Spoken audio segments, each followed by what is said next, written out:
Good afternoon, and thanks for having us in. Authorities are on the scene of a house explosion near Humboldt in eastern South Dakota. According to Minnehaha County Sheriff's Office, people were in the house when it happened. They're hospitalized, and their conditions are unknown at this time. A neighbor about a mile away felt the blast around 5 o'clock this morning. It wasn't reported until around 7 when someone drove by and saw the damage. This is a developing story. Watch for updates on KELOLAND News and KELOLAND.com. People in Madison are keeping their pets inside this midday after a mountain lion was caught on camera.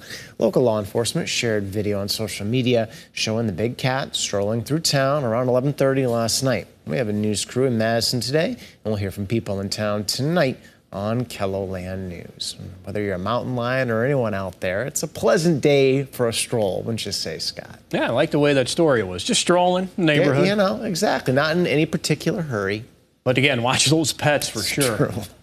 We are watching an area of low pressure slowly moving to the east. Along with it, a couple of light rain showers in eastern South Dakota and western Minnesota. These are trying to move to the south and southeast, and they will continue to do that this afternoon. Anything that falls and hits the ground will remain light. I would think around a trace of maybe 1/10 of an inch will be a good average. There could be a couple of isolated areas that get a little higher than that. I think that'll happen across western Minnesota. So let's go ahead and show you a couple of areas here. Southeastern South Dakota, Iowa, and Minnesota. Using our Beersford radar, you can see these very light rain showers in southeastern KELOLAND. We also have a batch of rain in and around Watertown. That is moving to the south. We could even throw in Aberdeen with a couple of very light rain showers, as well as parts of central and south central South Dakota. A couple of light showers passing through those areas as well.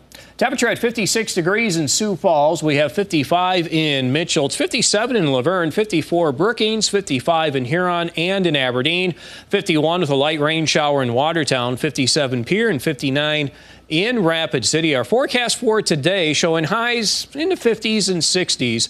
And then for tonight, the clouds will break. Temperatures will fall to the 40s. And tomorrow's looking like a dry day. We'll have temperatures in the 60s and 70s, low to middle 70s tomorrow in central and western South Dakota, where I think we'll still have strong winds, especially across western KELOLAND. Winds will not be as strong in eastern South Dakota with mostly sunny to partly cloudy skies. We'll have temperatures in the low to middle 60s. I'll have more details on your KELOLAND live Doppler forecast coming up. Thank you, Scott. The traditional pheasant opener is Saturday in South Dakota.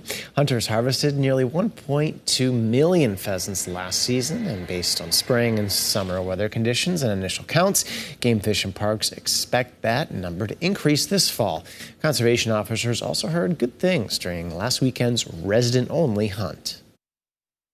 Across much of the state, folks were saying they saw a lot of birds. They were getting a bird or two per hunter. So that's all really good indicators for what we do to know that, yep, everything's looking really good for this season. So basically, yeah, from that springtime to now, all reports are positive. Traditional pheasant opener in South Dakota Saturday with daily shooting hours of 10 a.m. Central Time until sunset. We'll tell you how Game Fish and Parks keeps tabs on the pheasant population during the spring and summer tonight on KELOLAND News. This month, Active Generations is celebrating 10 years of their Kaylee Cottage. The cottage provides a homey atmosphere for people living with Alzheimer's or dementia to participate in small group activities. It's different from their daybreak adult services that usually have 30 to 40 participants. We began to find that maybe this setting with 30, 40 other people really wasn't the best suited for them. So we created a program that was in a little home. We wanted it to feel like going to someone's house, a friend's house. Coming up in tonight's Eye on KELOLAND, Lauren Solak tells us how programs like the Kaylee Cottage help both those living with dementia as well as their caregivers. While war between Israel and Hamas rages on, U.S. President Joe Biden is in Israel for meetings. His trip to Jordan was canceled after an explosion at a Gaza hospital killed hundreds of Palestinians. Ian Lee is following developments in Tel Aviv. President Biden once again promised full U.S. support during meetings with Israeli Prime Minister Benjamin Netanyahu and his war cabinet. As long as the United States stands, and we will stand forever, we'll not let you ever be alone. We're going to make sure we have what you need to protect your people, to defend your nation. The president's trip to Israel comes just hours after a massive explosion at a Gaza hospital Both sides are blaming each other for the attack that left hundreds of Palestinians dead. Based on the information we've seen to date, it appears the result of an errant rocket fired by a terrorist group in Gaza.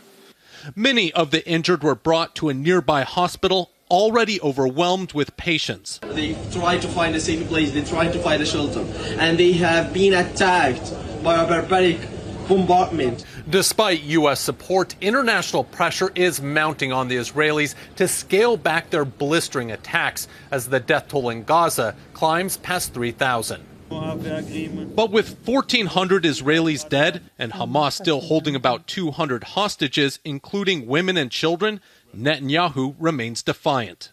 The forces of civilization will prevail for our sake, for your sake, for peace and security in our region and in the world.